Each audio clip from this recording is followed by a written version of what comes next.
Well, greetings out there in YouTube land, and welcome to today's video, which features a late 1940s Aloha amplifier. I saw it languishing on eBay for quite a while, with nobody willing to step up to the asking price. So I made the seller an offer, and now I'm the proud owner of this jewel. From what I can gather doing internet searches for the history of the amp, it was made by Magnatone for the Aloha Conservatory of Music in Fresno, California. And they had studios apparently all over the country that taught kids how to play the lap steel guitar. And I guess it just made it easier on the students if you could buy your amp and matching lap steel guitar right there at the Aloha Conservatory, and then start your lessons. From what I can gather, the chassis is virtually identical to the Magnatone Model 197-3 Varsity or Model 199-3 Student amplifier. Now let's take a really up-close look at the exterior and interior of the amp to see what's unusual about it and see if there's anything interesting or something we can learn from it. The exterior is finished in that world-famous perloid finish that's also known as mother of toilet seat.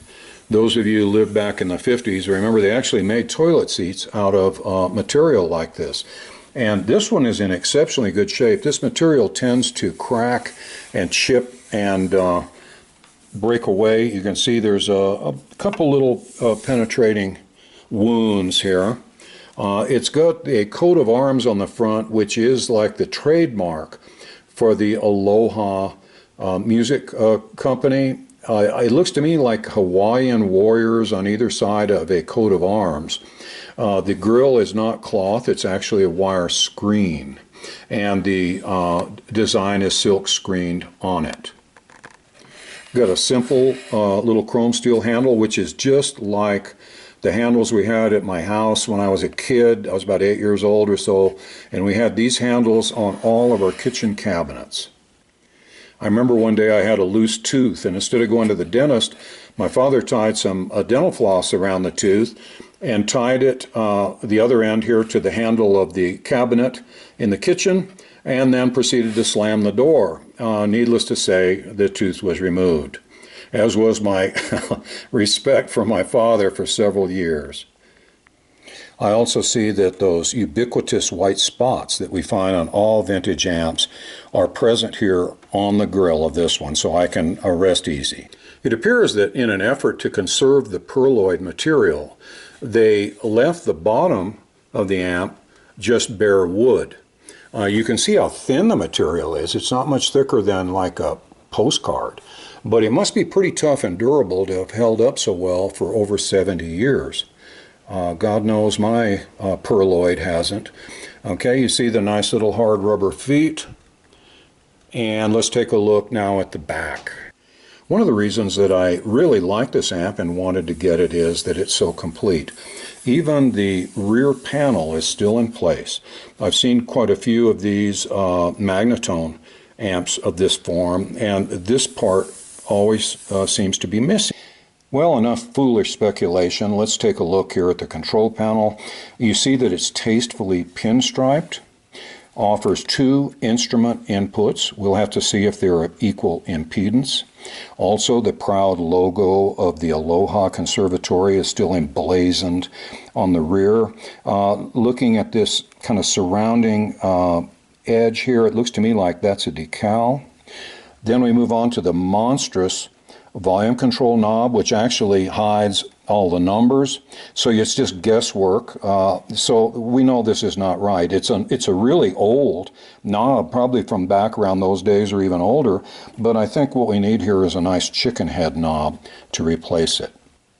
Next we move on here to the pilot light, which looks like it fell off the roof of a 1950s police car. This rascal, when it lights up, I'm having a feeling that if you're playing outdoors, you're liable to have planes trying to land in the backyard. Looks like we could stand a strain relief grommet of some sort. However, it was changed over to a nice 3-prong cord. We'll have to be sure that it's wired properly. And then the wonderful Underwriter Laboratories approved fuse holder. Also, I like the very simple way they hold this chassis in, just 2 screws with finishing washers. Okay, built enough suspense. Let's unscrew the back and see what's going on inside this rascal. Looking at the inside of the back door, I see a bunch of this purple material that is spread all over the place. I'm betting that's some type of cement that holds the perlloid to the wood. Looking inside, we see the famous leopard skin triad power transformer. Actually, it's just little patches of surface rust. We have the 5Y3 rectifier, the CAN capacitor, which may or may not be original, a 6L6 output tube. I have a feeling it's supposed to be a 6V6. All the literature from Magnatone shows these being 6V6s. We'll have to try it both ways. I'll grab a 6V6 off the shelf and we'll see. You'd think this might be a little louder. And then something we've seen here lately, 6SJ7 preamp tube. Okay, looks like an 8-inch electrodynamic speaker with, as almost always, the output transformer securely attached to the speaker basket. I'll try to find a speaker code here so that we can tell who made it and when. And by George, there it is, right down there, 285-837. So it's a Rolla electrodynamic speaker from the 37th week of 1948. That would be my guess. Okay, I've removed the chassis retaining screws, and it's time to pull this jewel out and see if we hit a home run on eBay or took it in the shorts. Well, other than some surface rust, which I guess is inevitable in amps from the East Coast, it looks to me like it's completely original, other than the installation here of the 3-wire power cord and the kind of old-fashioned basic type of strain relief. We've got our depth capacitor here,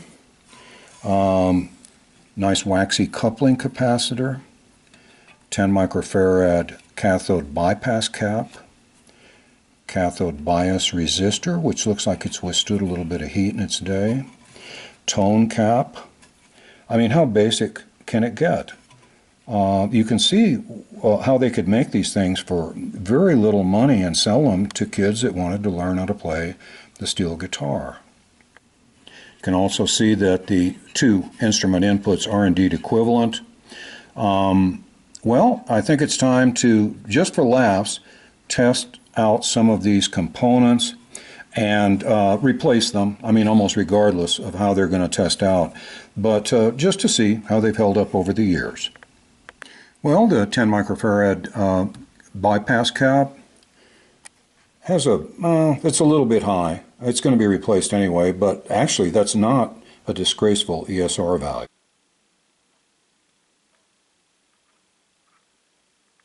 Jack has always been a master of concealment, so we're going to start a new feature in the videos, and that is, where's Jack? Okay, look at this very closely and see if you can figure out where he's hiding. I can't. The electrolytic CAN capacitor had 3 20s in it, so let's take a look at their ESR values. First one is running about 4.3 or 4.4, which is really not disgraceful. The second one, if I can believe this, is 0.84, and the third is 0.88 or 0.89, which is incredible. I'm going to see if I can figure out a date on this CAN capacitor. It must be fairly new. Well, it's an Illinois CAN cap, and it says time-tested quality, and I'm tending to believe it. I'm going to take a chance and try to leave this in place. We'll see what happens, if we need the fire department or if it sounds great. Well, here's a lousy connection. This wire, there's only a couple strands still connected to the back of the on-off switch and volume pot. So this will have to be stripped back a little bit and soldered a whole lot better. Also, the soldering on this filter cap is bright and shiny. Looks like it was installed not that long ago. Let's hope. For all you 6L6 fans out there, I wonder how many of these you've seen. This is how it all started out. This is a 6L6, not a G or GA, GB or GC, but just a plain old stinky 6L6. It looks like something that Abe Lincoln would wear to the Ford Theater. But these babies are rock solid and used in all sorts of electronics. These are really the ones I think that gave the 6L6s their reputation. Well, let's check the capacitance here on the 0.05 tone cap, and we'll see that it's nothing to write home about, so we'll replace it. Okay, now the coupling cap, which is supposedly 0.05 microfarads, I believe it's a 5. Isn't it maddening when the only area that's roughed up or obscured on the whole surface of this wretched capacitor is the number that we need to read? Doesn't that upset you? It upsets me. Ugh. Anyway, it's supposed to be 0.05. It's not even close. So that one's going to end up in the trash heap. I'm getting ready to clean up this chassis surface, and I don't see any lettering to help you to identify what tube goes in what socket. So God help the budding little junior Browns with their lap steels. Okay, because God only knows if they ever pull the tubes out, they probably never get them in right, which probably was a good deal because then you could sell them another amplifier. Okay, I got it cleaned up. I don't see any indication of what tube goes where. So I guess we're left on our own, just like the kids were back in the old days. This volume pot was stiffer than the proverbial wedding dick. Pardon my French, but with a little deoxit, it's loosening up nicely. I hate it when I see wiring done like this where about half of the strands are left to flap in the breeze like some spastic octopus or something here, causing all kinds of trouble when they reach over and touch an area that has a high voltage. You really need to twist stranded wire tightly, tin it, which means to put solder on it, and then install it in the lug. Viewers are always asking for soldering tips. Well, here's one. I've got stranded wire right here that I'm going to solder into this lug. So I twist the strands, and then I lightly solder them so the strands are all held together. Then I'm going to insert that little pigtail into the lug and add a little solder to secure. What's this, Jack? It looks like FedEx just dropped off a very interesting box. Let's open it and see what's inside. Okay, come over here. It looks like we've got some sniffing to do. Look at that tail. Looks like a good packing job, all packed in styrofoam, foam on the sides. First class. You agree, Jackie? Oh, he's just sniffing away. What is that, Jack? Some crazy little amplifier, huh? But you can't wait to get started in the workshop on this one. I would interpret this as a highly positive CAT scan. I think this little amp is going to be a winner. Right, Jack?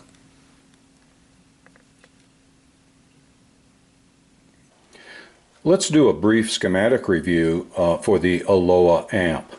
Because of the purported similarity with the Magnatone M-197-3, I downloaded from the Magnatone site an appropriate schematic for that amp and found that yes, it was similar, but there were quite a few rather significant differences.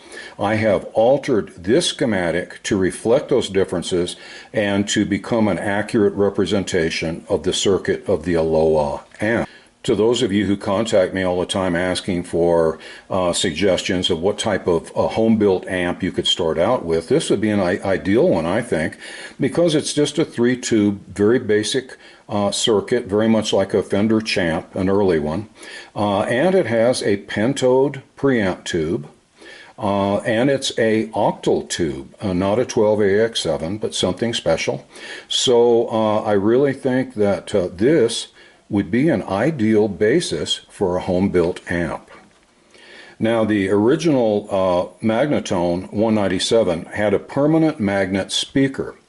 And since the Aloha has an electrodynamic speaker, I altered the power supply here to reflect the use of the speaker field as a filter choke. Now, if you want to use a permanent magnet speaker in your build, simply install a resistor here and here, a fixed resistor in both positions, and I would say then that the rest of the schematic would be identical. As I recall, the resistors used by Magnatone were 1K 7 watt here and a 10K 2 watt here. Now, although this schematic is extremely basic, there is a very unusual use of a capacitor featured in it. And I want to discuss that with you because I'm going to guess that probably 90% of you have never seen or heard of a capacitor used in this way. First, let's discuss the wiring of the 6SJ7 pentode preamp tube. As you can see, it has a 1000 ohm cathode biasing resistor and a 10 microfarad at 50 volt bypass capacitor. Now, in a moment, I'm going to go through and review all the changes in the circuit, actually looking at the chassis, so you're going to see all these components firsthand in just a few minutes. We see that, as typical in most pentodes, that the suppressor grid is connected directly to the cathode. But over here is something that's a little unusual. Look at the screen grid. That's the one in the middle. We have our B plus coming up here, and it goes through a 100K plate resistor to the plate up here at pin 8, and then it also comes through a 1 meg resistor over here to the screen grid. So, as we discussed in our last video, there is no doubt here that the plate voltage will be higher than the screen voltage, but I draw your attention to that capacitor right there. When you're dealing with pentodes, which have screen grids and suppressor grids, it's not uncommon to bypass the screen grid. In other words, as we have a capacitor down here bypassing the cathode, we can also use a capacitor to bypass the screen grid. Why do we do that, and why do we call it that? In pentodes, it's very desirable for the voltage of the screen grid and the voltage of the cathode to maintain a very steady relationship, so that one is not going up while the other is going down and vice versa. Their relationship then will be constant. If you can maintain this, you will increase the fidelity and gain of the tube's output. On some schematics, you're going to see that they reference the screen grid bypass cap to ground, which is not correct. The best way is to reference it to the tube structure that you're trying to maintain a solid relationship with, so it is ideally connected to the cathode. Now, what's going to happen is this. We know that capacitors charge up when there's an excess of voltage, and they will discharge when the voltage decreases. This then acts as a voltage governor for the screen. As the screen voltage starts to go up, the capacitor will charge up and absorb it.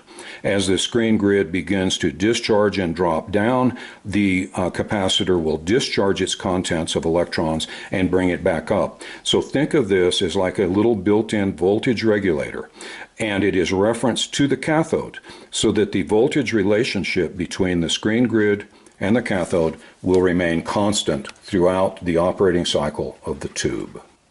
Now let's take a look at the circuit itself and pay special attention to the changes and improvements, repairs, and all that have been made.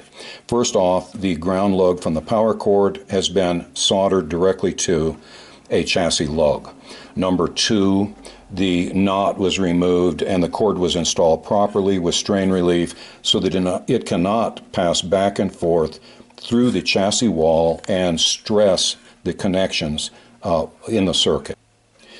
Next, all the tube sockets and volume control and on-off switch were cleaned thoroughly with deoxit. The 6L6 output tube was exchanged for the proper tube, which is a 6V6. The amp with a fixed circuit cannot accept both tubes, so it's going to be one or the other unless you alter the biasing resistor and capacitor, so I'm going to stay with the 6V6. Due to the stellar ESR values from this CAN capacitor, I left it in place using the 220 microfarad at 450 lugs for my filtering purposes, and then the single 20 at 50 volts lug down here to be the cathode bypass capacitor for the 6V6 tube, which you will see right here under the 6V6. The resistors, surprisingly enough, all checked out to be acceptable.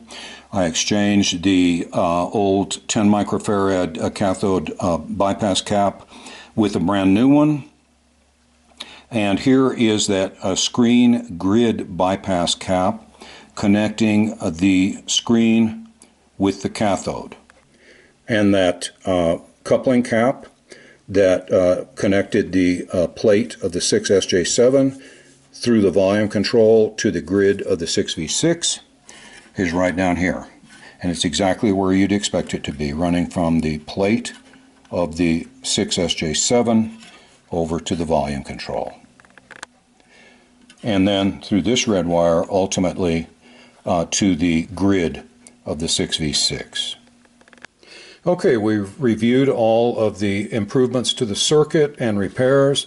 So I've got the amp plugged into a current limiter. I've got a 6V6, which is proper, in the output tube position. Let's turn it on. Ooh, look at that nice pilot light. Let it warm up a bit, and then we'll see if it's working by just touching the input contact.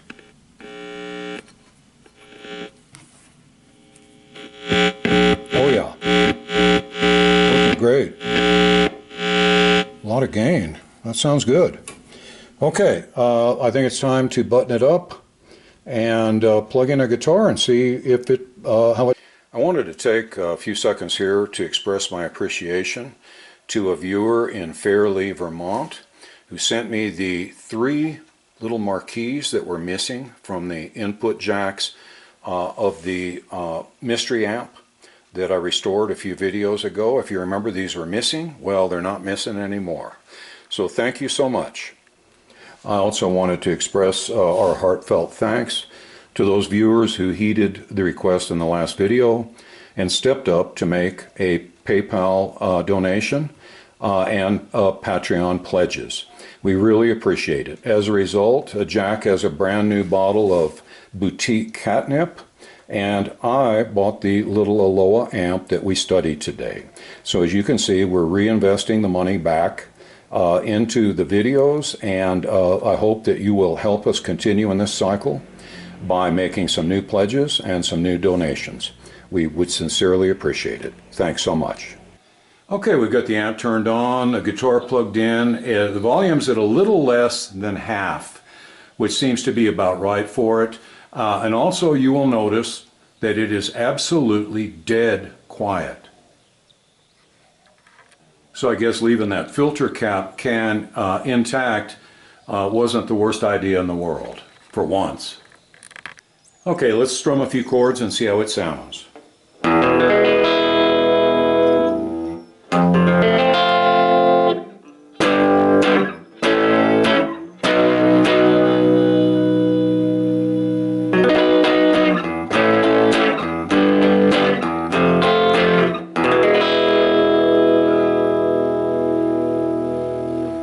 Pretty darn good. I think at high volumes and with high input signal, the speaker's flubbing a little bit. Maybe some contact cement around the perimeter would help that. Well, the speaker looks remarkably good. However, the suspension is a little soft, and I think it would benefit from an application of contact cement around the perimeter, maybe even 2 applications to stiffen it up a little bit.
Side of town. I'm taking you all along today, as well as a video camera and the mighty 41 International.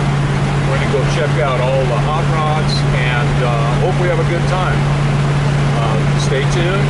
We'll be there shortly. Well, we're here, and I'm parked right next to a white 32 Roadster that was built by a friend of mine, which is absolutely flawless. Check out this engine. Very unusual. All the colors, the visible rocker arms through the transparent valve covers. Look at those headers. This thing is a real gem. I'll give you a front view here. Just a spectacular car. He drives the thing 80 miles an hour on the freeway. I know because I've tried to keep up with him a few times. How about this? A gorgeous 1953 Chevy truck. Just spectacular. It's not cheap to do this. I know, I tried it. Look at the bed. Really pretty. Somebody knocked themselves out on this. And excellent body work, just straight as an arrow. Beautiful car. God help us. Look what's pulling in.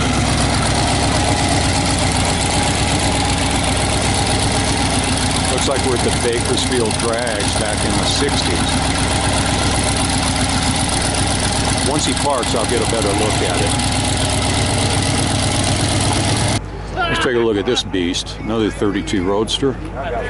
Nice healthy rear tires, beautiful wheels. Check out the interior in this gem. Absolutely gorgeous. We'll have to guess at the engine, but I have a feeling it's up to the standards of the car. Not that for a beautiful job. I like the flames too. It reminds me of the 36 Chevy. Here we go with a nice 40 Ford. And primer. Once again, straight as an arrow. A little modification on the running board. Kind of hard to get a good look in here. We'll do our best. Looks nice. That's where a bunch of these guys go, like iron and stuff. They're over there. Judging from the diameter of the pipes, this thing probably hauls ass. Okay. Very snazzy. Kind of in the current style where you use primer and sort of leave the outside as is. Straight but nice. And worry about making them run like mad. Look at this thing. I mean, it would be welcome in probably any car show in the country. Beautiful work. Look at the paint job on this thing. Absolutely spectacular. Nice choice of wheels. Very, very, very tastefully done. Looks like a 33 or 4 Ford. Absolutely beautiful.